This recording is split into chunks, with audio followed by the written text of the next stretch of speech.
kind of flat, it's kind of boring, but kind of concerning at the same time because the structure is kind of rickety and you're not sure if everything will hold up.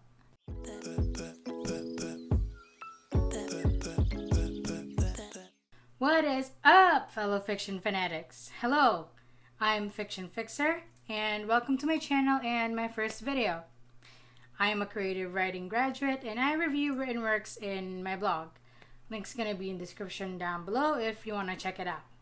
Now that we got that out of the way, let's get to the point of my very first video. Midnight Sun. Midnight Sun was a book. It was a wild ride. If the ride you're on is like one of those kiddie coasters at a shady fair. That's just about the nicest way I can put it. It's kind of flat, it's kind of boring, but kind of concerning at the same time because the structure is kind of rickety and you're not sure if everything will hold up. That's it. That's the review. Roll the credits. I'm just kidding. There's more to Midnight Sun than that. Like every book, it has things that are good, bad, and outright ugly.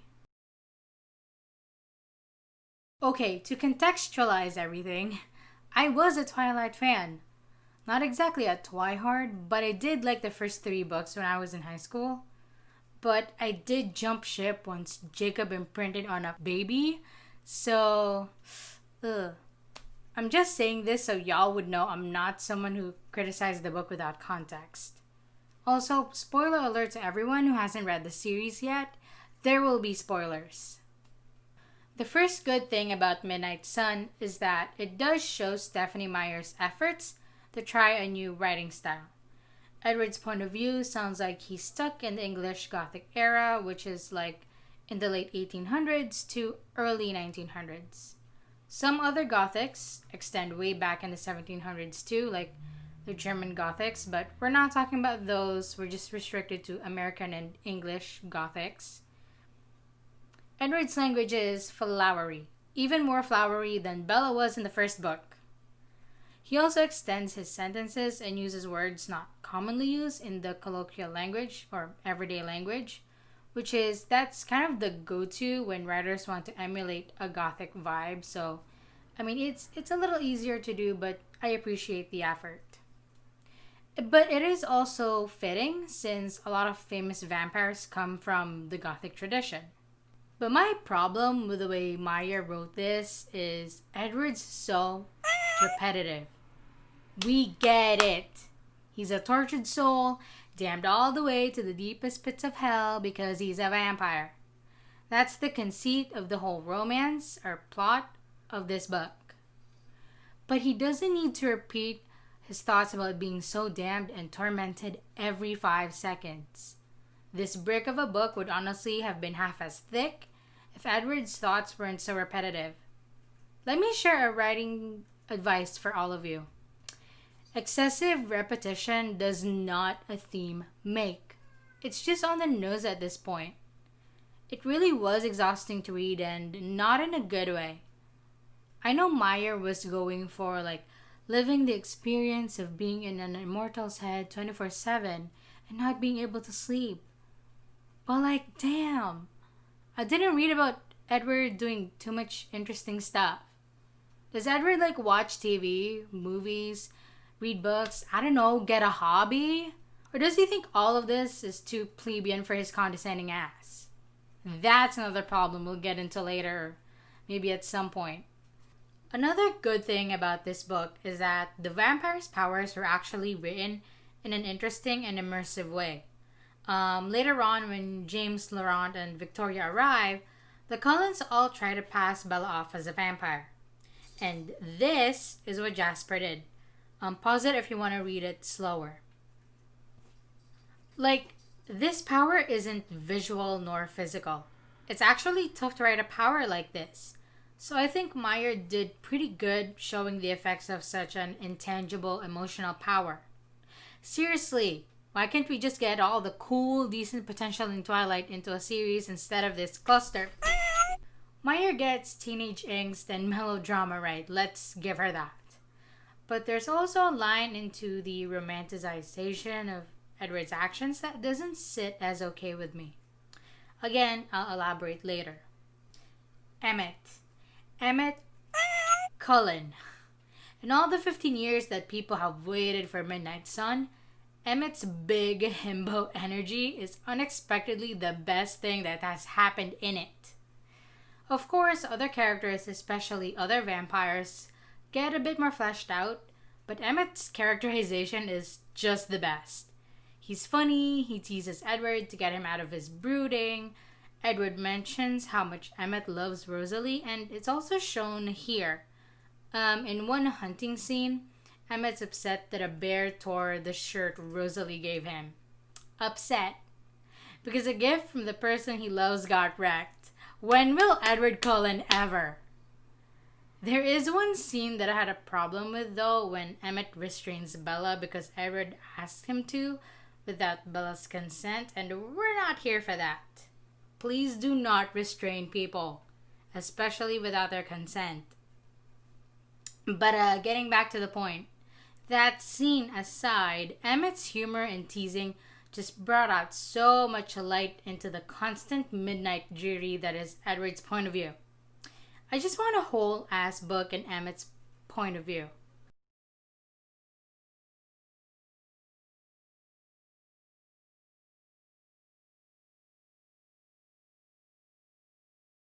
Let's start with the least of the bad. My copy had typos in it. A published copy with multiple typos. Kinda not a good start with that. Next on the list is how teenage girls and adult women are portrayed in the book. Now, I have no issue with Miss Jessica Stanley being a because somebody's gotta be a bigger than Edward. But almost every other female character in this book, save for Alice, Renee, Esme, and Angela Weber, are all jealous of Bella and want to be with Edward. Yes, even the old school secretary. Mind you, Edward may be 100 years old, but he's still in a 17-year-old's body. There's no excuse for a grown-ass person to be flustered or even lust after him. Honestly, what is up with Meyer and writing such disturbing age differences in her books? First, Jacob's imprinting on Renesmee, now this. Another problem with the whole jealousy thing is that it's stereotypical. At least with Rosalie, it's clear that she's jealous of Bella because Bella's still human and has a choice in whether she becomes a vampire or not. But with other side characters, their jealousies are just petty, annoying, and inconsequential to the plot.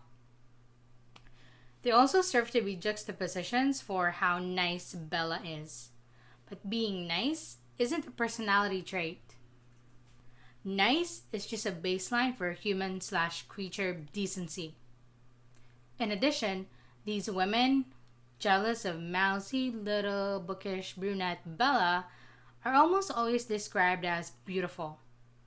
Some of them are also blondes. There seems to be a pattern here. These hateful are also almost portrayed as vain and shallow too. Miss Meyer, which little blonde Regina George hurt you in high school for you to do this? This is just ridiculous. Teenage girl villains/antagonists can come in many forms. There can also be mousy or attractive brunettes. It's just annoying having to sit through every female character just dissing Bella when I've read better books where women uplift each other. Don't even get me started with this seeming parentification between Renee and Bella. An article in The Atlantic defines parentification as a form of emotional abuse or neglect where a child becomes the caregiver to the parent or sibling. Now, I'm not saying that Renee is outright abusive.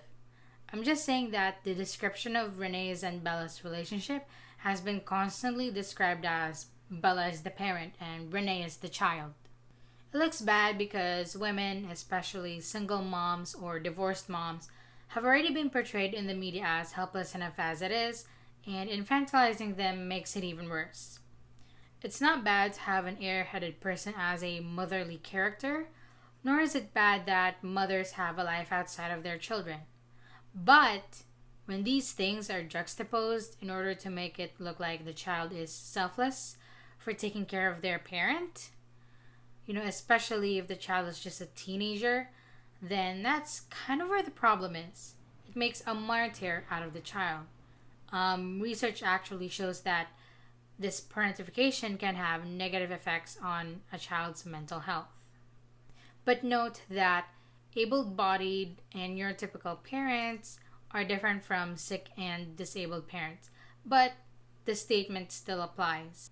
When you have a character looking after their parents and everybody just mentioned how nice they are or how selfless they are all the time, which Edward does in this book, then it's just not a good look.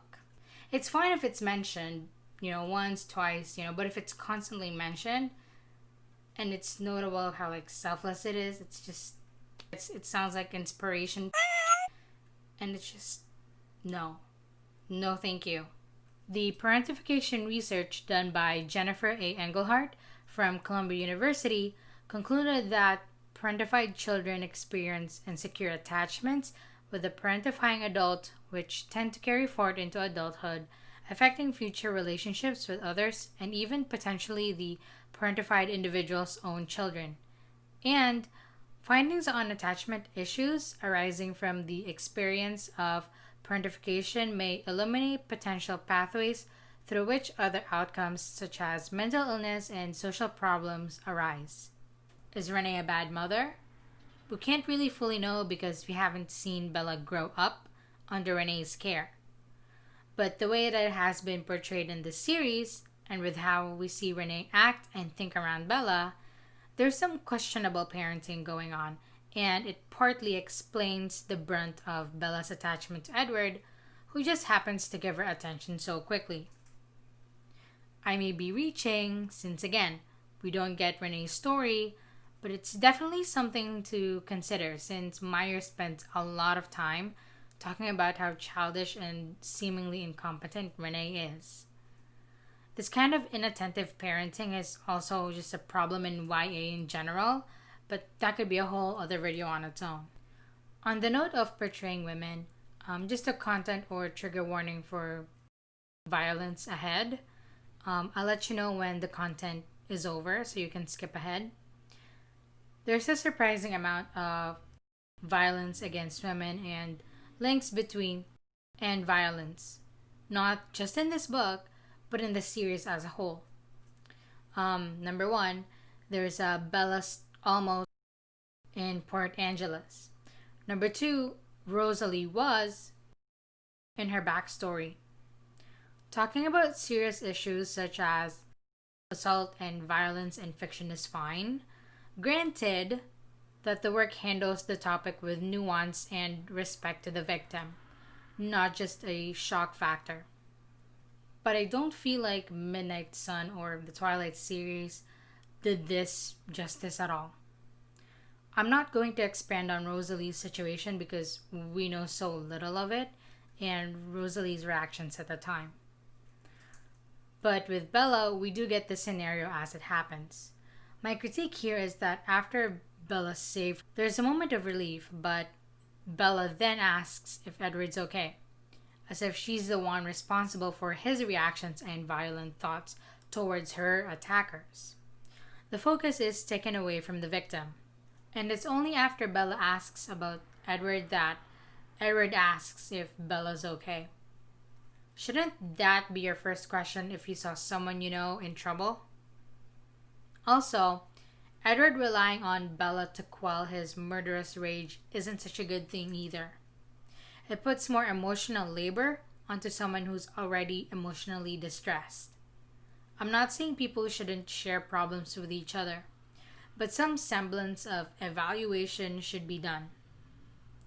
Bella's the one who was harassed. She's the priority. Edward's rage comes from disgust at the assault, and while his anger is valid, he should deal with that at a later time. So I'm not sure that there was nuance in handling the violence against Bella. It's just there to give Edward an excuse to rescue her. It gets worse because when you compare this to the cisgender bent Twilight titled Life and Death, Bo's dangerous situation is about people mistaking him for a cop. That has nothing to do with it at all. Royal's dilemma was that he got beat up because his girlfriend's two-timing him with a gangster dude. So, if we want equal representation, why couldn't Meyer shed light and nuance on male victims of violence? Or have the mistaken for a cop or beat up by gangsters as the dilemma for Bella and Rosalie? In the vein of and Midnight Sun, there's also the problem of portraying high school boys as thirsty and a lot of the time. It's the male equivalent of girls thirsting over Edward all of the time. Granted, we're getting access to these thoughts from Edward's perspective, so he may be biased whenever he accesses these thoughts. The problem isn't in and of itself. The problem is that it's only thoughts of jealousy and competition that's portrayed in the heads of Mike Newton, Tyler, and, all of Bella's other suitors, which does a disservice to complicated side characters and the notion that boys aren't inherently. In the era of trying to dismantle or at least call out behavior, including this in the series does feel like a throwback, but not in the best way.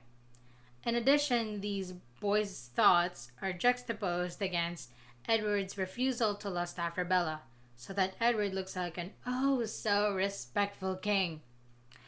Did y'all just forget that he hated Bella upon smelling her and victim blamed her after she got attacked by James, saying she's just so damn delicious that no one could help themselves? Or did y'all forget the multiple times he strategized about killing Bella, and he only stopped because he started to get to know her, as if she wasn't a whole ass person in the first place? So no, Edward isn't a respect king whatsoever. Let's talk about Edward a bit more, shall we? In Midnight Sun, we get his perspective. It shows the reasons why he's so protective over Bella, which is born out of excessive anxiety. He eventually comes to the conclusion that Bella's a danger magnet and that since he's dangerous but also strong, he must protect her. What kind of white knighting?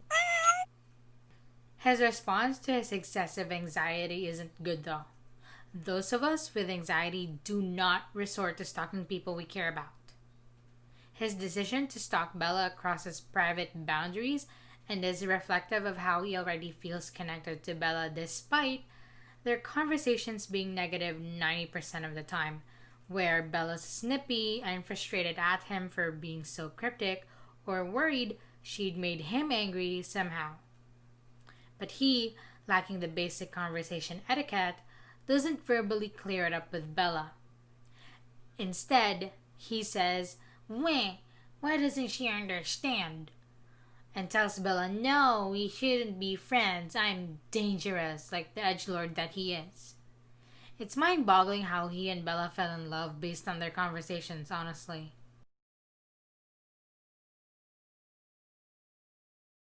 Edward is a stalker. He admits it himself. But let me tell you this, admission or being aware of the problem isn't the same thing as addressing it. That's like the baseline for every YouTuber racism apology video ever. Addressing the problem means actively learning how to do better and actually stopping the problematic behavior. So, Edward's still continuing to stalk Bella and even bringing oil to muffle the sounds of him opening Bella's windows to watch her sleep isn't solving the problem. It heightens it. This is a problem for me because so many people already did so much work dismantling Edward's obsessive, stalker-like, and gaslighting behavior in the Twilight series a decade ago. And here comes this book, and people are rationalizing Edward all over again. It discredits a lot of the work that people did. In Canada, more than 1 in 10 women of 15 years of age and older were victims of stalking. And 1 in 10 stalking victims sought out a protective order against the stalker, of which almost 1/2 were violated. And that's just the stats on women. Cis men, trans folks, non-binary, agender, or other gendered folk also have other stats as well.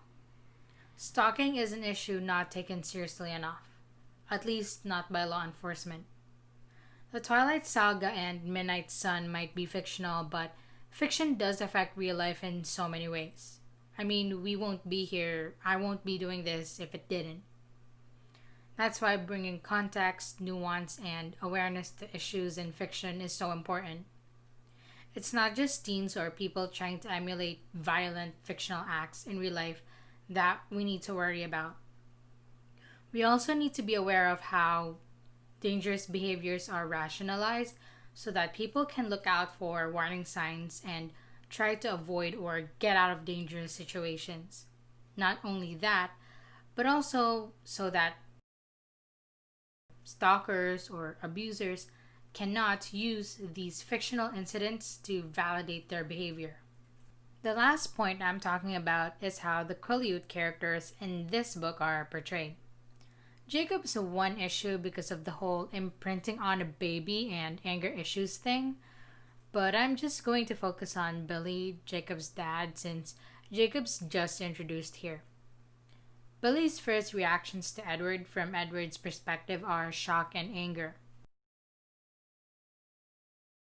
So, Edward's saying he doesn't want to antagonize Billy, but Edward's being an antagonistic anyway. Within context, vampires and the Quileute shapeshifters have been in a tense conflict, even with the treaty.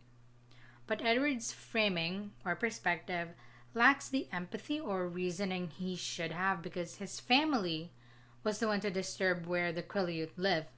Instead, he feels entitled that the treaty should be followed. It doesn't help that many indigenous peoples have been portrayed as aggressors or aggressive in mainstream Hollywood media since westerns have been invented. And then there's this part. Sure, the irony isn't lost on me because Jacob ends up being one of those mythological figures who becomes real, and maybe some indigenous youth might feel this way. I wouldn't know, I'm not indigenous, I'm Filipinax. But the audacity to frame indigenous myth like this when you're not an indigenous author? Later on, the book does show how Billy's concerned and terrified when the Cullens first decide to move back into town, which fleshes his reasoning out a little bit. Like, it makes sense.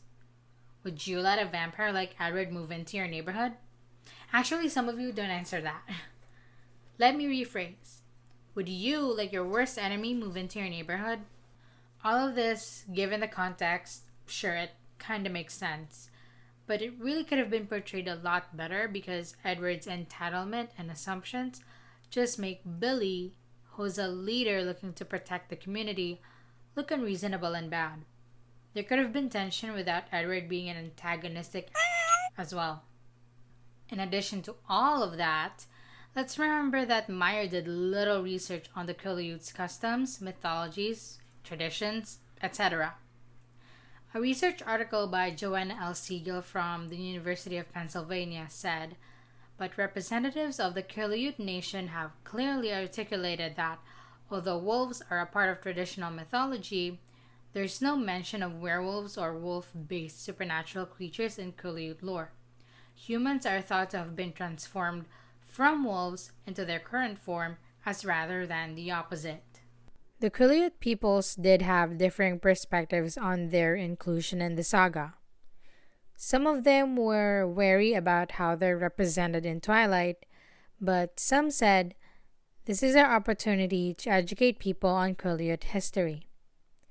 Even so, neither the author, editors, or research team or the publishing house contacted a Quileute person to act as a sensitivity reader to get details right.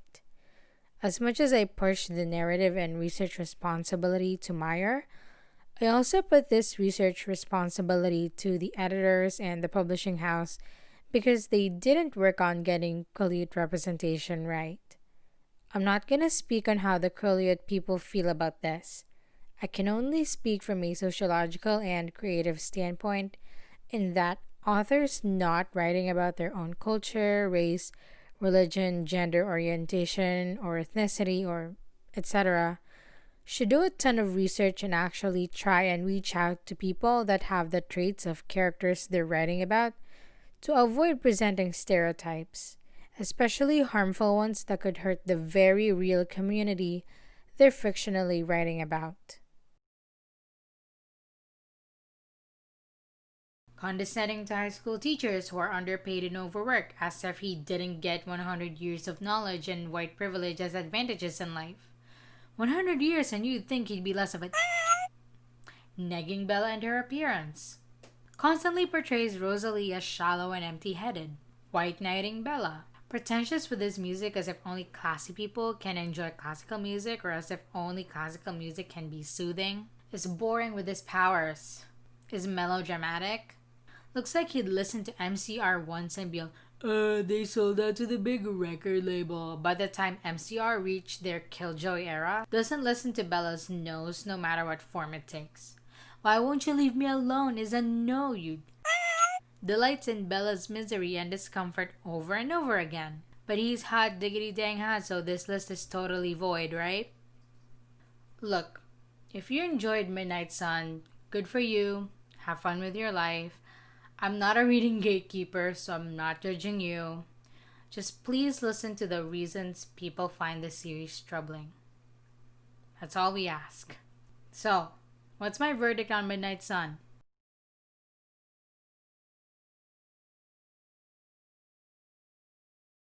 The Quileute people have a relocation program called Move to Higher Ground, and this is what it says on their website.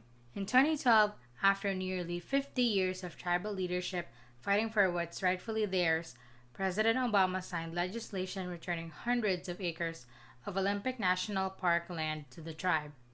This legislation helps to preserve the tribe's rich heritage by allowing the people to move to higher ground away from impending tsunamis and continue to preserve their culture, their heritage, and their livelihood. Following the passage of this historic legislation, the Quileute tribe was able to embark upon Move to Higher Ground. With your help, the Quileute can move to this new, higher land to continue their rich traditions in safety. So please, if you'd like to donate or even spread awareness for the Move to Higher Ground initiative, go to this link. That's it for today, folks. I hope you were entertained by my Midnight Sun review. More of a rant. And I'll see y'all over on my blog or the next review time on my channel. Happy reading!